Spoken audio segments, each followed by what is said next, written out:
안녕하세요. 오늘 수업 시작하겠습니다. 자, 오늘은 우리 새로운 단원에 들어가는 날이에요. 3단원 문자와 식이 되겠습니다.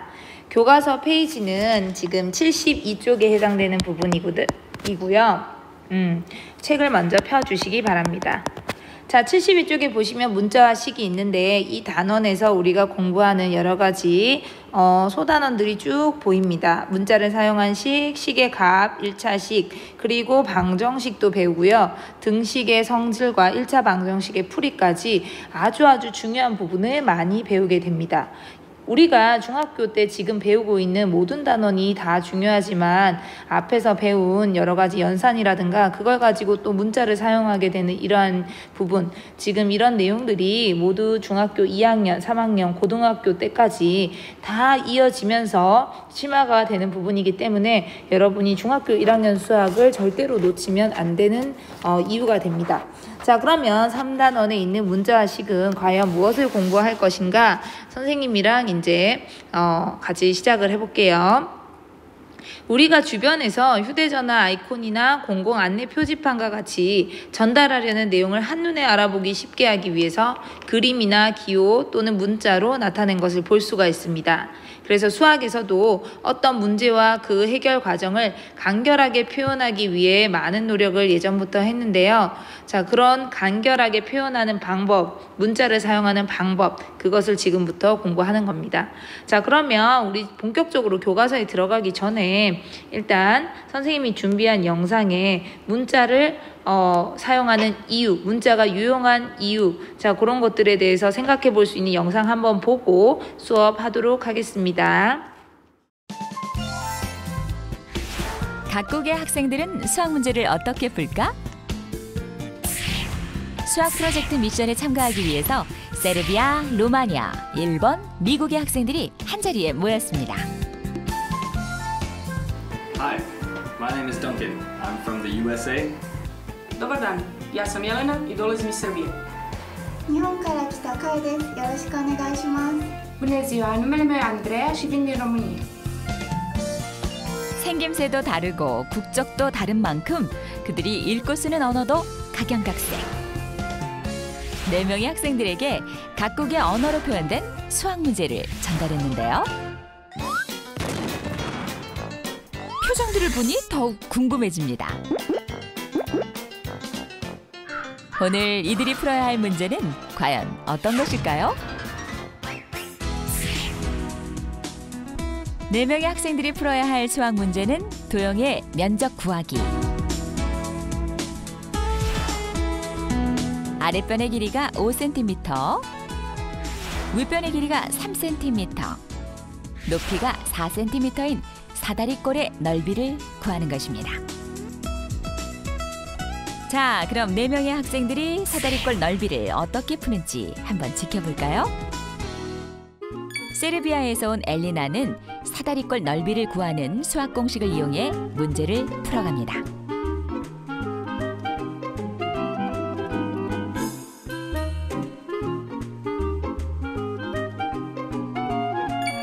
루마니아에서 온 안드리아도 사정이 다르지 않네요.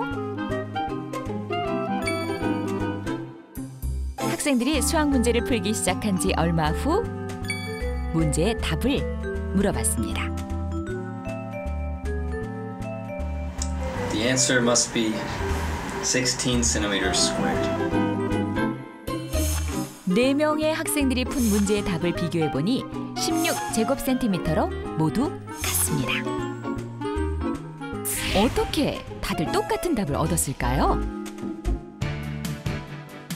언제 어디서 누구와 만나도 통하는 세계인의 공통 언어, 문자와 식이 있기 때문인데요.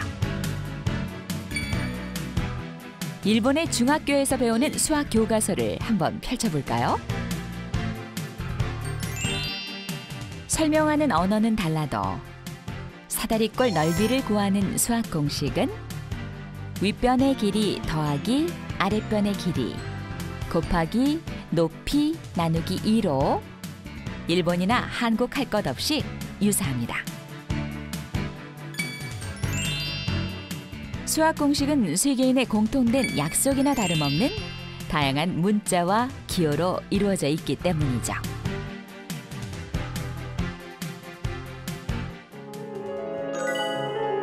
수학시뿐만 아니라 우리 주변의 일상은 수많은 약속들로 이루어져 있습니다.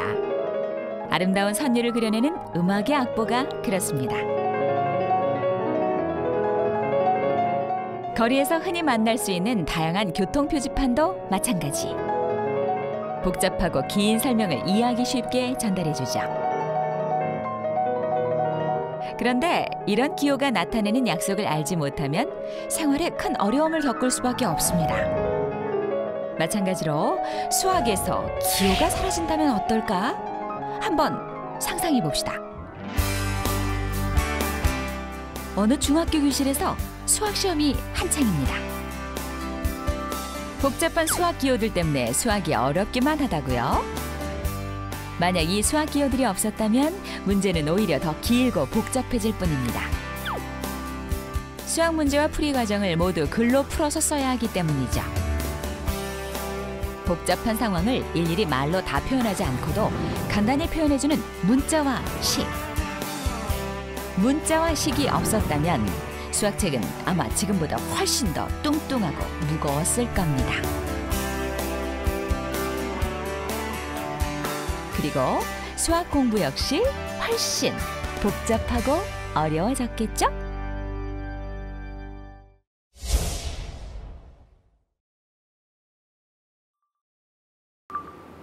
여러분 영상을 잘 보았나요? 영상에 우리 문자가 왜 필요한지, 문자를 사용해서 각국의 모든 사람들이 문자를 가지고 그 수학의 문제를 해결할 수 있는 것, 그 다음에 문자를 이용했을 때 편리하게 한눈에 알아볼 수 있는 것, 그런 것들에 대해서 확인할 수가 있었습니다.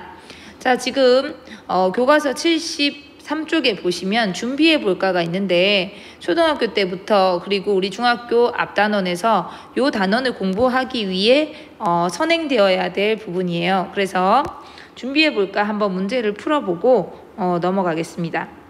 자, 준비해 볼까 1번. 다음을 네모를 사용한 식으로 나타내시오. 자, 초등학교 5학년, 6학년 때 우리 네모와 세모 등을 사용해서 식으로 나타내는 방법에 대해서 공부를 했어요. 자, 그래서 한 송이의 가격이 네모 원인 카네이션 13송이의 가격. 자, 이렇게 하면 무슨 말입니까?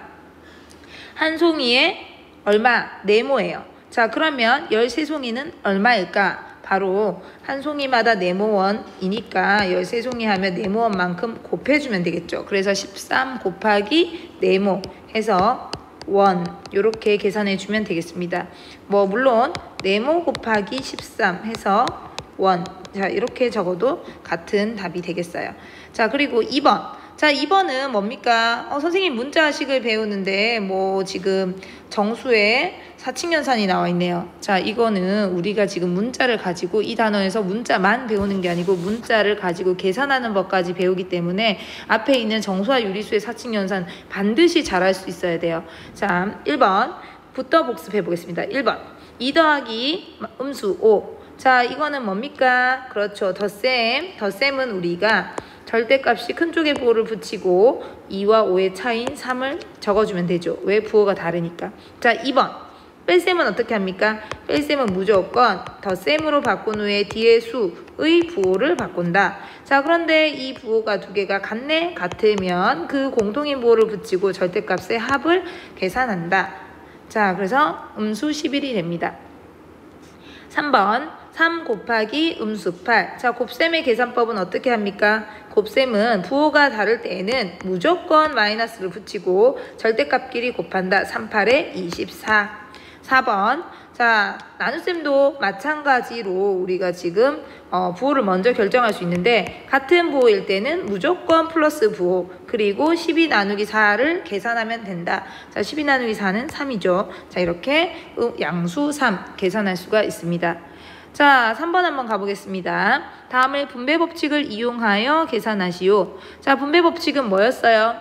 어떤 두 수를 더하고 나서 곱한 것은 각각의 그 수를 곱하고 나서 더한 것과 같다라는 게 분배 법칙이었습니다. 자, 우리는 이쪽으로 가는 것도 잘해야지만 이렇게 각각 곱한 것이 보이는데 그 각각 곱한 것이 공통으로 C를 곱하고 있으면 이렇게 나머지 것들을 먼저 더하고 C를 곱해야지 이렇게 넘어갈 수도 있어야 돼요. 자, 그러면 3번. 일단 여기는 지금 선생님 이건 덧셈이 아닌데요. 여러분 우리 지금 다 배우고 있지만 2.5와 마이너스 2분의 7의 합이라고도 볼 수 있죠. 우리 요거 생략하는 부분 공부할 때 했는데 2.5 빼기 2분의 7은 2.5 더하기 음수 2분의 7로도 생각할 수 있습니다. 그래서 분배 법칙은 여기 덧셈으로 되어 있지만 사실은 얘가 A 빼기 양수 B일 때도 이렇게 바꿀 수 있기 때문에 뺄셈에서도 다 적용할 수 있는 부분이 되겠어요. 뺄셈도 덧셈으로 이렇게 생각하고 분배 법칙을 해주시면 됩니다. 자, 2.5와 음수 2분의 7을 더하는 거니까 더한 후에 곱한 것은 각각 곱한 후에 더해도 된다. 자, 그러면 2.5 곱하기 4를 하고 그 다음에 마이너스 2분의 7에도 곱하기 4를 해서 더하면 된다라는 뜻이 되겠죠. 자, 그러면 계산하면 2.5 곱하기 4는 얼마가 됩니까? 그렇죠. 10이 되겠죠. 자, 계산하면 10. 그 다음 얘는 어떻게 계산해요? 그렇죠. 음수와 양수의 곱이니까 당연히 부호가 다른 음수가 되고요. 2하고 4를 약분해서 14가 됩니다. 이 두 개를 더한다. 자, 그러면 우리가 양수와 음수의 합이니까 공통인 부호가 아니라 이거 뭐예요? 자, 지금 덧셈이니까 절대값이 큰 쪽에 부호를 붙여주고 차를 계산한다. 그래서 음수 4가 되겠습니다. 자, 2번 보겠습니다. 2번에 3분의 5 곱하기 2.8 더하기 3분의 5 곱하기 3.2. 자, 여러분 이 문제를 딱 봤을 때 3분의 5를 공통으로 곱해놨네 라는 게 보이셔야 돼요. 자, 그러면 우리가 어떻게 합니까? 각각의 3분의 5를 곱한 것에 더했는데 우리 이거 두 개를 더한 후에 3분의 5를 곱해도 되겠구나. 분배 법칙에 의해서. 자, 그러면 어떻게 해요? 2.8하고 3.2를 더한 후에 곱하기 3분의 5를 해도 되는구나. 자, 이렇게 계산하는 거죠. 자, 그러면 2.8 더하기 3.2는 얼마입니까? 6이죠. 자, 그래서 6 곱하기 3분의 5. 자, 약분하면요. 답은 10 이렇게 되겠습니다. 자, 4번 되겠습니다. 다음 네모안에 알맞은 수를 써 넣으시오. 자, 네모안에 알맞은 수 우리 어떻게 이거 계산하기로 했어요? 자, 지금 여기에 있는 게 여기 오고 여기 있는 게 여기 오고 해서 지금 계산을 했던 거 기억나나요? 자, 그러면 두 개 더해서 마이너스 4, 음수 4와 네모를 더해서 0이 됐다라는 얘기는 0에서 어떻게 빼기로 바뀌죠? 빼기 네모를 하면 음수 4가 된다. 자, 이렇게 계산할 수도 있고요. 그 다음에 0에서 음수 4를 빼면 네모가 된다. 이렇게도 우리 할 수 있어요. 맞죠? 초등학교 때 이미 다 배웠습니다. 자, 그러면 여기서 뺄셈이면 0 덧셈으로 바뀌면서 더하기 4. 자, 그래서 네모는 뭐가 됩니까? 4가 된다라는 걸 알 수가 있습니다. 자, 그리고 우리가 그냥 머릿속에 그냥 생각해도 음수 4와 뭘 더하면 0이 될까?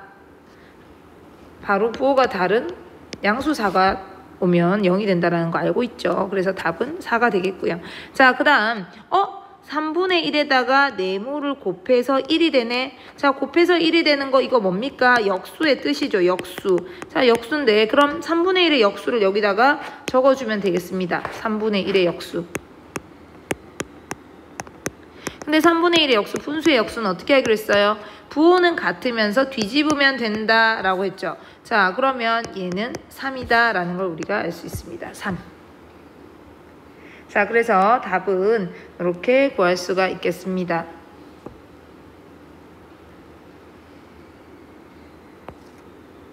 자, 그러면 교과서 74쪽으로 넘어갈게요.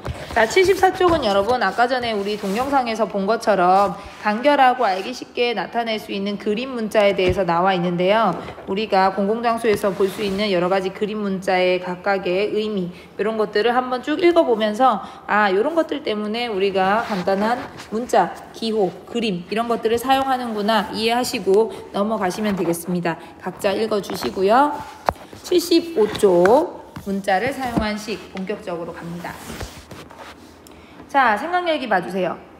생각열기에 지금 기부하는 건강계단이라는 것이 있어요. 자, 이게 뭐냐면 기부하는 건강계단은 한 사람이 계단을 이용할 때마다 10원씩 기부금이 적립되는 계단입니다.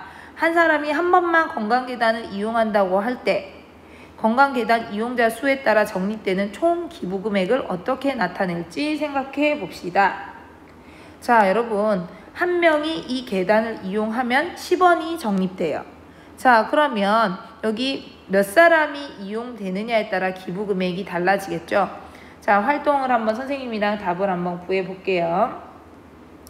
자, 4명, 건강계단 이용자 수가 4명, 5명, 6명일 때 적립된 총 기부금액을 구해 보시오.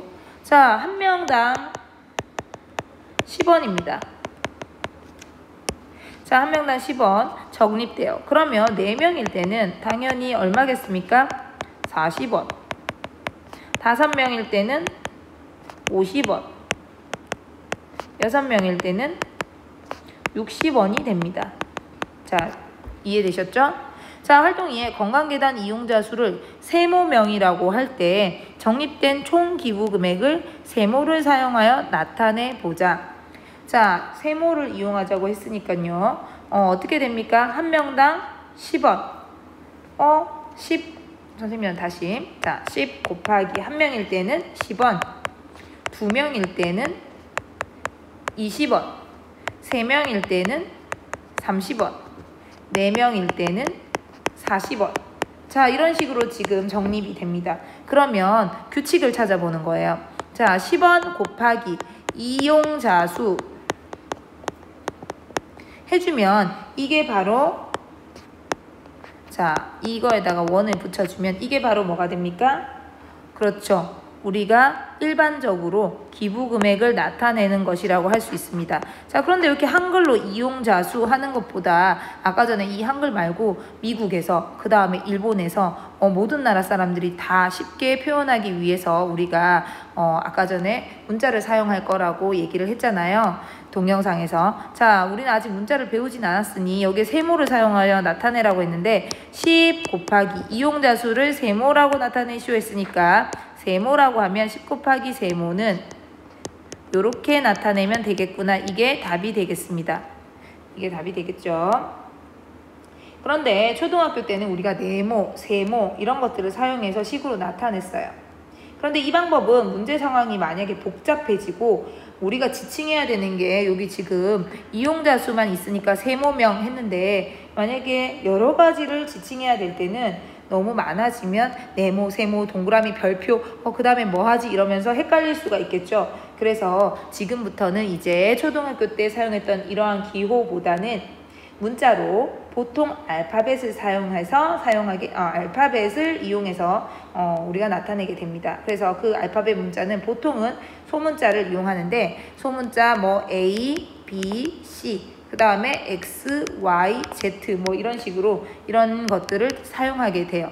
문자를 처음 하나 사용하게 될 때는 뭐 A 아니면 혹은 X 뭐 이런 것들을 많이 쓰고 그 다음에 여러 개를 나타내야 될 때는 A, B, C 이런 순서로 혹은 X, Y, Z 이런 순서로 나타냅니다. 자, 그래서 꼭 그 문자를 얘를 꼭 A로 해야 돼, 이용자 수를 꼭 C로 해야 돼 이런 건 없어요. 하지만 보통 첫 번째 문자를 사용할 때는 A 아니면 뭐 X 이런 것들 많이 사용하고 그 다음에 여러 개를 사용할 때는 순서대로 많이 나타낸다는 게 통상적이라는 얘기입니다.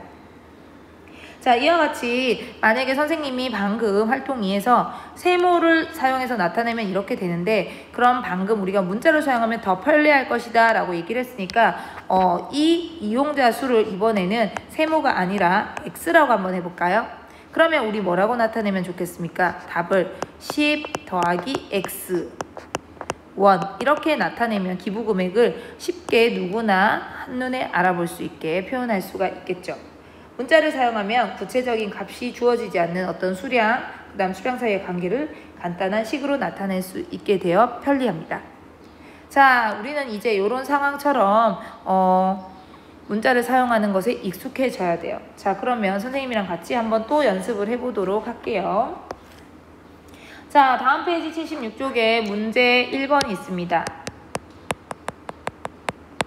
자, 문제 1번에 다음을 문자를 사용한 식으로 나타내시오. 여러분 두 가지가 있어요. 두 가지 상황을, 두 가지 그 관계를 우리가 문자를 사용해서 나타내려고 합니다. 자, 한번 해보시고 선생님이랑 풀이 한번 보도록 하겠습니다.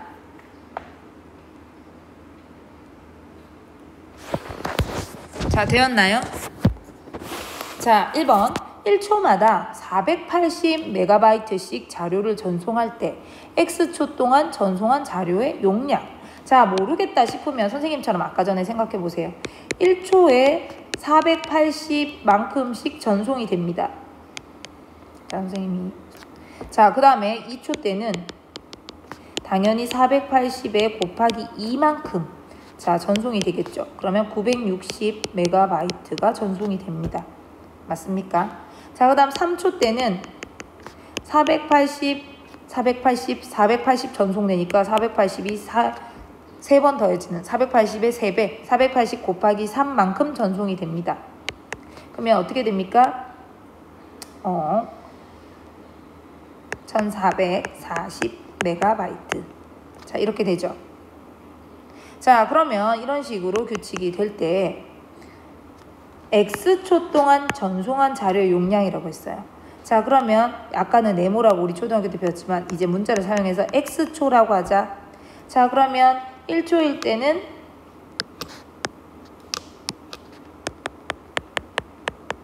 자, 이렇게 고쳐놓을게요, 선생님. 1초일 때는 480 곱하기 1, 2초일 때는 480 곱하기 2, 3초일 때는 480 곱하기 3, X초일 때는 뭐겠어요?